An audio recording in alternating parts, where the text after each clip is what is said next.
we're talking about, as of 2021, 38.4 million Americans diagnosed with diabetes alone. That's not even prediabetes. And that's 11.6% of the adult population. Using insulin as a primary or sole treatment is going to push up insulin resistance. So you actually have a treatment that, through its mechanism of action and part of what it does, makes it itself less effective over time.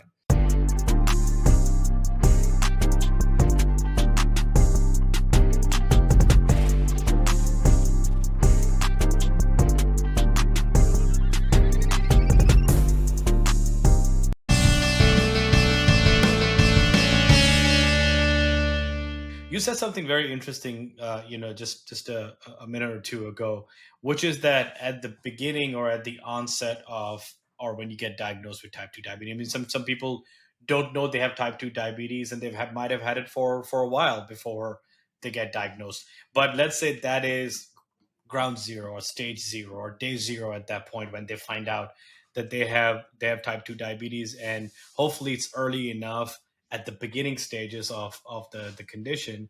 So in your experience, from your vantage point that you have seen work, you said there are a bunch of things that people can try initially before going straight to the, hey, let's just give you insulin to balance it out. Correct. What are some of those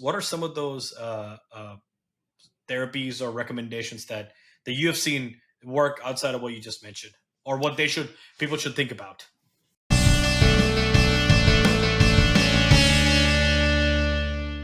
Well, first off, I trained with a Ivy League trained, very, very bright endocrinologist, an MD by the name of Guillermo Bohm, as I was going through medical school. And I loved his standard speech that he gave to every newly diagnosed diabetic that came through his clinic. And the first thing out of his mouth is, he says, there are 5 things that we need, that we can adjust, that will help us control diabetes. 5 things. And it's diet, exercise, and medications, in that order. And that remains true to this day. As powerful as some of our newer medication tools are, lifestyle interventions are still going to be the hallmark and the centerpiece of any effective diabetes treatment.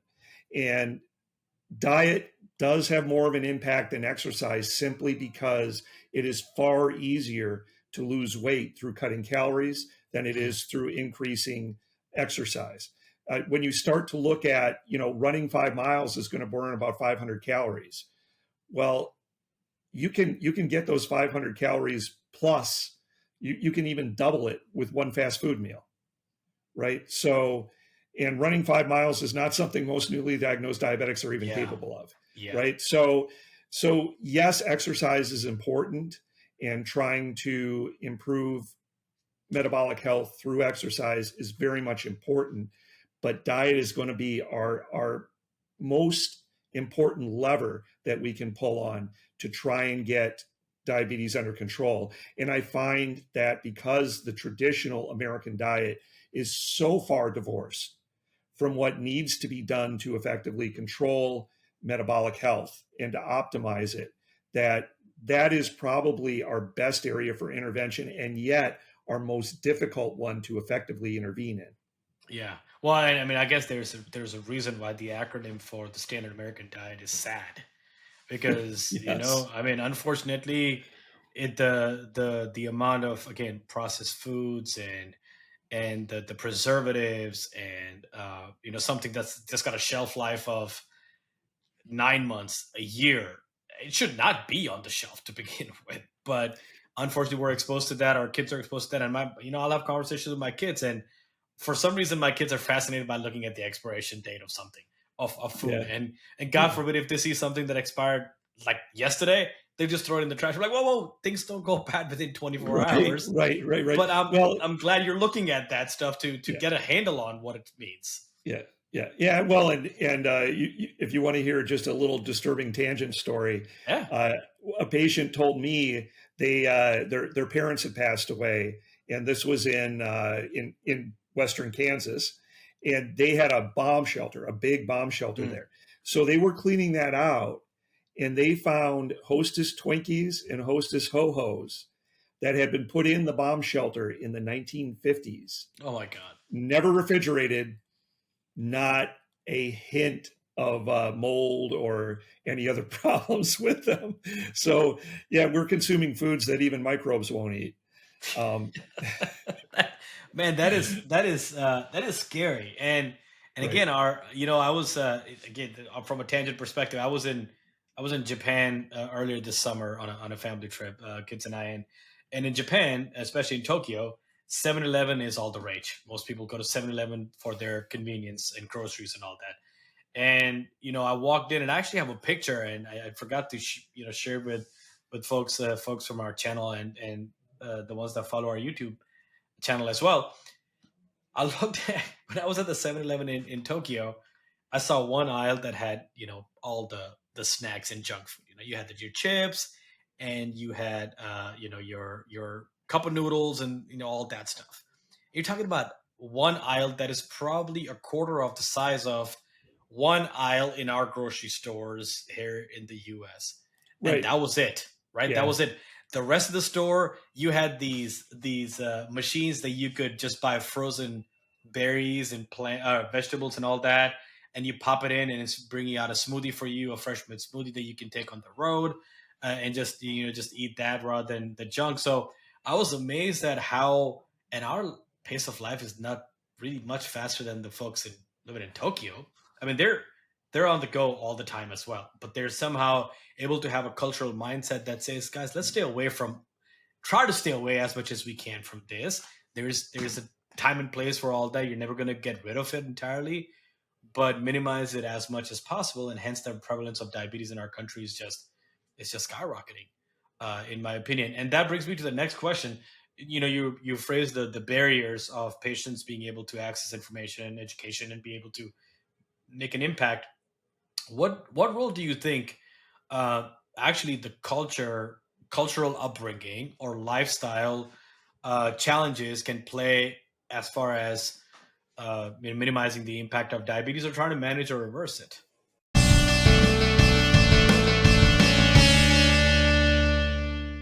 Well, it's a major factor that you have to consider, because if you're talking to um, an African American patient who grew up in the rural South on soul food, and you're making the same dietary recommendations you are to a uh, Mm, a, a, a vegan who grew up in the upper middle class, mm, it's not going to work. You do have to be able to tailor to the individual that you're talking to. You have to consider where they're coming from dietarily mm, and how to steer them towards things that they like, that are similar to what they've been eating, but bring them into a direction where they're getting more dietary fiber. mm, They're not being overwhelmed by simple starchy processed uh, and sweet carbohydrates. And there's a lot of nuance to it, a lot of modifications. You have to actually take the time to talk to individuals, figure out how they're eating, and start to give them some of the knowledge on modifications they can gradually over time make to hopefully within a year or so alter their lifestyle substantially so that they can get in a more positive direction. Um, I one of the discussions I tended to have with patients was, guys, if we can just get you out of the fast food restaurant, mm. get you to prep a little bit more of your food for the week on your days off, and do it from food you get around the edges of the grocery store instead of that center section, we're going to make a lot of progress very quickly. When you go to that frozen food aisle, just get frozen fruit and frozen vegetables, and stay the hell away from the rest of it. Yeah. There's a lot of very kind of simple rules you can implement that do have a really large impact. Mm, Um, when you really start to recognize that so much of what drives obesity is the hyperpalatability of so much of the food that we eat, and by that I mean it tastes so good that all our satiety mechanisms, all of our sense of being full enough, go out the window. And they also will interact with our biochemistry in such a way that we get hungrier sooner. Mm. So just by getting off of a lot of those foods, you can cut your daily caloric intake by 500 to 600 calories without really feeling any additional hunger. Mm. And doing that makes the difference between gaining 2.5 pounds a week and losing 2.5 pounds. Yeah, yeah, So it really is the battle. yeah. And it's interesting you say that about somebody growing up in one part of the country versus the other. The cultural nuances, if you will. We as a company pride ourselves in the fact that our we have stayed away from the one size fits all approach, and we like to refer to it as size of one approach. Because me growing up an Indian household had a completely different dietary makeup, if you will, as compared to someone like you, right? So Right. whatever recommendation a nutritionist or a physician or whoever makes about lifestyle and nutrition choices, the easiest way for them not to work is to make them so far away from what you're used to that people just don't stick to it, right? So give me something that I'm used to your point, with slight modifications, to say, hey, yeah, you can eat that what you grew up on. Don't We're not Right. asking you to stop it, we're not asking you to give it up. What we're asking you to is to modify a little bit of that consumption, and say, hey, rather than that being 30 or 40% of my diet, let's bring it down to 20% off my diet, right? And then over time, maybe bring it down to 10% off my diet. And that way, you have the incremental changes. You're still getting to experience and enjoy what you grew up on, but without just completely modifying it, because it just doesn't work. I think the stickiness becomes a problem when Right. And groups. the other thing I find is that it it's much more effective to give people information on what they should be consuming Hmm. Hmm. than to try and pull things away. Well To said. try and go through with them and find things they like and say, yeah, get a little more of that. That's going to bump up your fiber intake. That's going to give you more protein so that when you exercise, you can more effectively build muscle. Those kind of things. And I think doing that more than focusing on what you can't have anymore. Number one, psychologically, I think it's a Hmm. little easier. And Hmm. number two, it so much of what has been done when we're making dietary recommendations is about, oh, you can't have that, you can't have this, you can't have, and it leads to people looking at it going, what, am I not supposed to eat or drink anything? Am I just drinking? Stop living. Am I on a water fast for the rest of my life? Yeah. And when you can give concrete suggestions on things they can look at and like, yeah, I can enjoy eating that. I can enjoy Hmm. eating that. And there are things that are going to push up health, then I think that is incredibly useful. Yeah. Yeah. So if we were to now flip the script and get to the provider side, your side of the world, right, where you're interacting with patients, what gets in the way for you? What gets in the way for physician, healthcare teams, healthcare providers to be able to provide this level of not only recommendation, suggestion, education, whatever you want to consider, but this level of service, quote unquote, to the folks?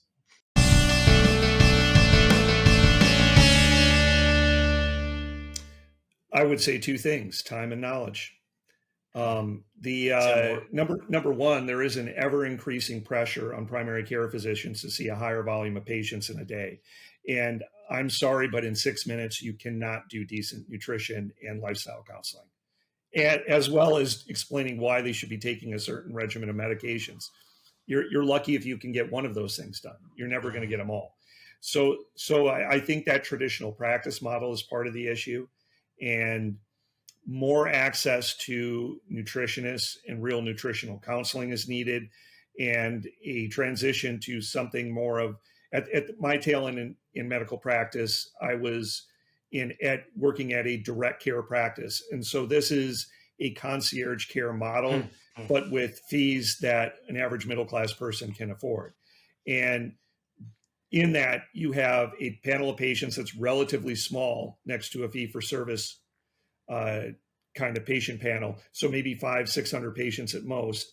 And that allows you to schedule 30 minutes to an hour with every patient that you see. Gotcha. That is the kind of time frame that you can use to really do good lifestyle counseling. Now, physicians frequently have to educate themselves if they're going to be good at it as well.